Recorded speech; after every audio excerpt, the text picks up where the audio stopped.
This is Athena Jezik, again here with the posture. We went over the upper body last time, and so now we're going to move down to the hips and the torso. We'll just remember, we'll do a little reminder of what we did. It's the up and back from the skull, the base of the skull, up and back, chin is level, horizontal with the floor, eyes gaze straight ahead, shoulders are relaxed and feeling like it's just attached here. The rest is just floating.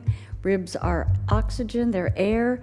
So the shoulder girdle is floating on air, in air. So if you kind of think of that upper body to be one that's floating, that's going to take a lot of the stress and tension out of that area. For some reason that we tend to think we got to hold it, but we don't. So moving down, what we're seeing here is we're seeing a bit of an arch in the back and a little bit of there is a natural arch that goes like that, but we don't want quite that much because we have the stomach stretching here. So where we want to do here is pretend like you're just dropping your hips down, like dropping. There, you notice how much correction, keeping the ribs where they are. Dropping the hips down flattens that out, and it's much more comfortable in the low back. At the same time that you do that, where the ribs are and the hips are, if you imagine that there's a little piece of a suspender or elastic there, and just tighten that up a little bit, the stomach will automatically hollow out. You know, they always used to tell you to suck in your stomach and blah, blah, blah, but that really isn't the way that you can do it comfortably because you have to put the back into position.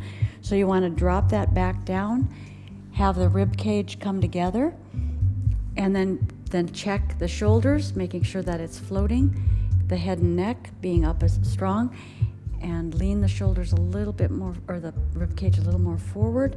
Yeah, and keep that dropped. Now we can take it down into the legs as well, since we're here. So what you want to do here is, the most important thing is to position, just bend your knee a little bit.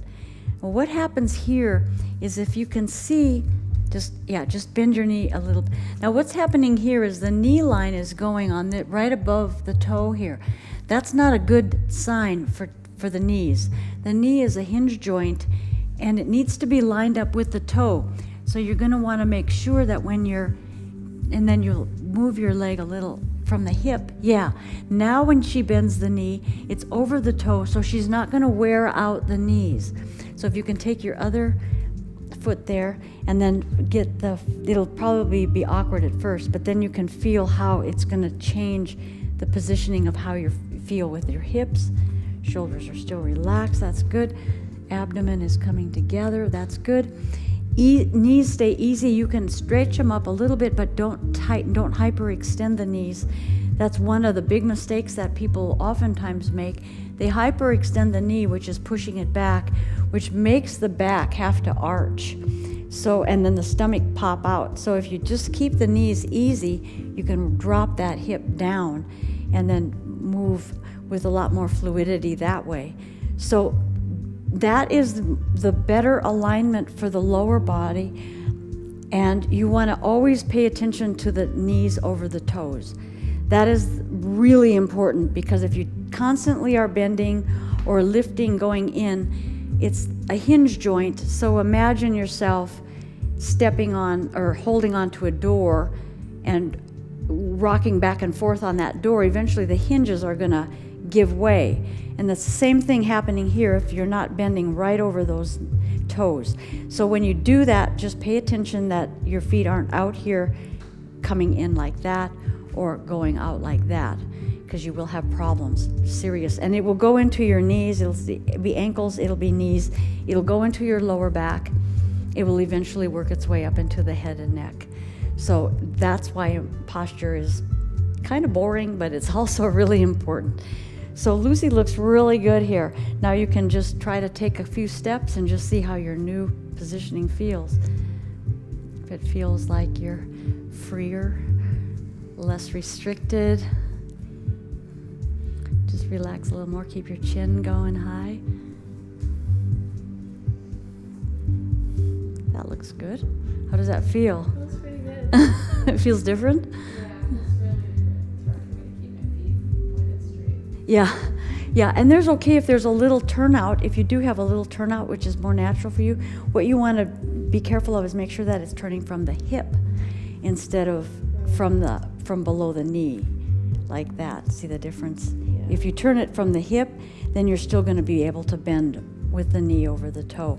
And everybody does have a little natural turnout, so a lot of it for you practicing at home, start with your legs parallel to get the feeling of it being over, and then let the hips just kind of come where they want to come, and then feel that bending of the knees. But when you have a little bit of a turnout, you have to really watch that low back, that it'll come under. Yeah, so bend the knees over the toes, and then you feel that there you go. Yeah, you just adjusted it properly. So you can try to walk now with a little more natural turnout, and that should feel good. And then you feel nice and open, like powerful. Yeah, like she's got her stuff, and she knows her stuff, and she knows who she is. And yeah, that's a good way to do it. And then you can use your focus, your eyes, for looking out at the world. And so there's the posture. That's the posture that we are going to, you get that posture, that's your base support.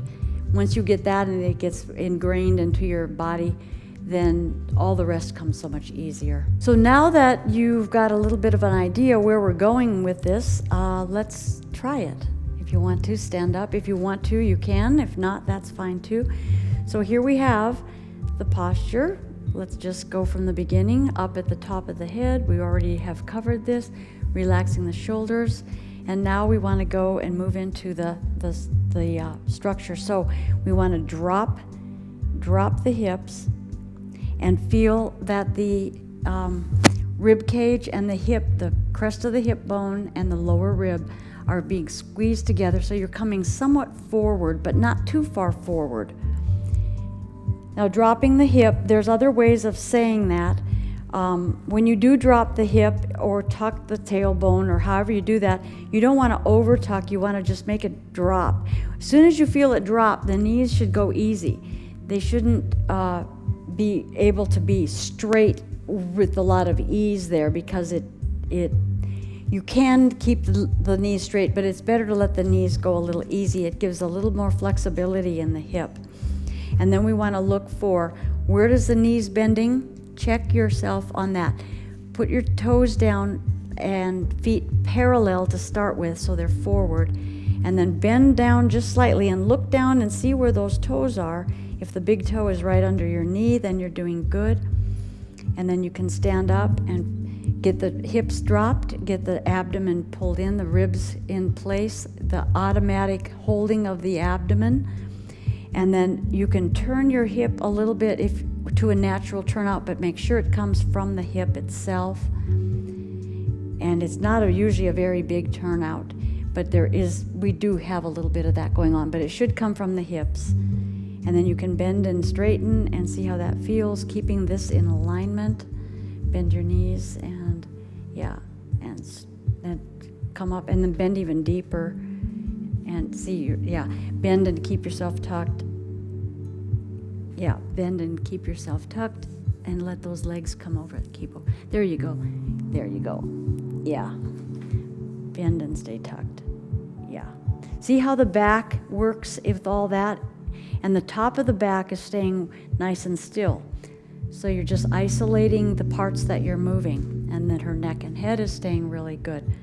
So then you can start to isolate a little more. You can move, and you can still be, and that way you can be stable, because this is a stability point.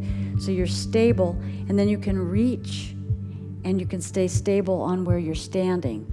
So you get a real good base of support. The abdomen is one of the main supporters. The abdomen will not support your back if the back is going to be arched too much. The abdomen is stretching too much. So it's real important to keep that feeling of length in the low back and that feeling of coming together in the front. So let's go through that one more time. We're just going to start up here and get the head nice and going, up and back, shoulders relaxed. There, that's really beautiful. Now we drop the hips, careful with the knees. Feel that abdomen coming in, And then we just learn how to relax after we get that structure a little more positioned. And there we have a very good posture. Now, what happens if she tightens her knees too much? It throws the back out into an arch, and it throws the stomach forward. So here we're getting lengthening, and eventually the muscles aren't going to hold the organs in. The organs are going to start popping out. Then the lower back is going to be becoming way too arched. It's going to take the sacrum a little bit out, and that's going to cause back pain later on. So, and then let's tuck it again, and you can just see the positioning of that stomach change. Okay, so we'll try a couple more times, that just the positioning differences, so you can see how different this is. So you drop out of that, or into the right position, and then, so you see how nice and level and straight and supported everything is? Now fall out of it. There we go. See how everything there is going to be setting up. And then also what happens here is she was leaning more forward at the beginning. So now this is almost getting automatic for her. And now she's in that position, and everything is much more stable. And the feet and knees are well placed. And then just with that easy knee, you can start walking, and everything is just relaxed. You're only working the muscles. So just go ahead and kind of walk. Let your arms swing a little bit if they feel like it, and just let yourself, yeah, you even look powerful. Yeah, and you can saunter, you can walk fast, but you'll find yourself slipping back into the old pattern until there's a neural net pathway that'll be reformed. You'll be able to get this into a muscle memory, and it does get easier, but you do have to be consciously aware of where that placement is until the brain and the proprioception is taking it over and allowing it to be natural. Okay, thank you so much for viewing this video, and I hope that you begin to practice a little bit. It's a little challenging at first, but I guarantee that you will find yourself moving out of pain. Once your body gets used to it, you're going to function better at a different level. So just practice, and be patient with yourself, because healing and correction of the body does take time. But understand one thing, there's one thing the body wants more than anything, and that is to function for you. But it's your responsibility to help it. Thank you. So, please take a look at the upper body, the head and neck. That's where we all start from. Take a look at the previous video, practice it a little bit yourself, and just enjoy the changes that you're making. They're very positive, and they help you in many, many more ways than you know.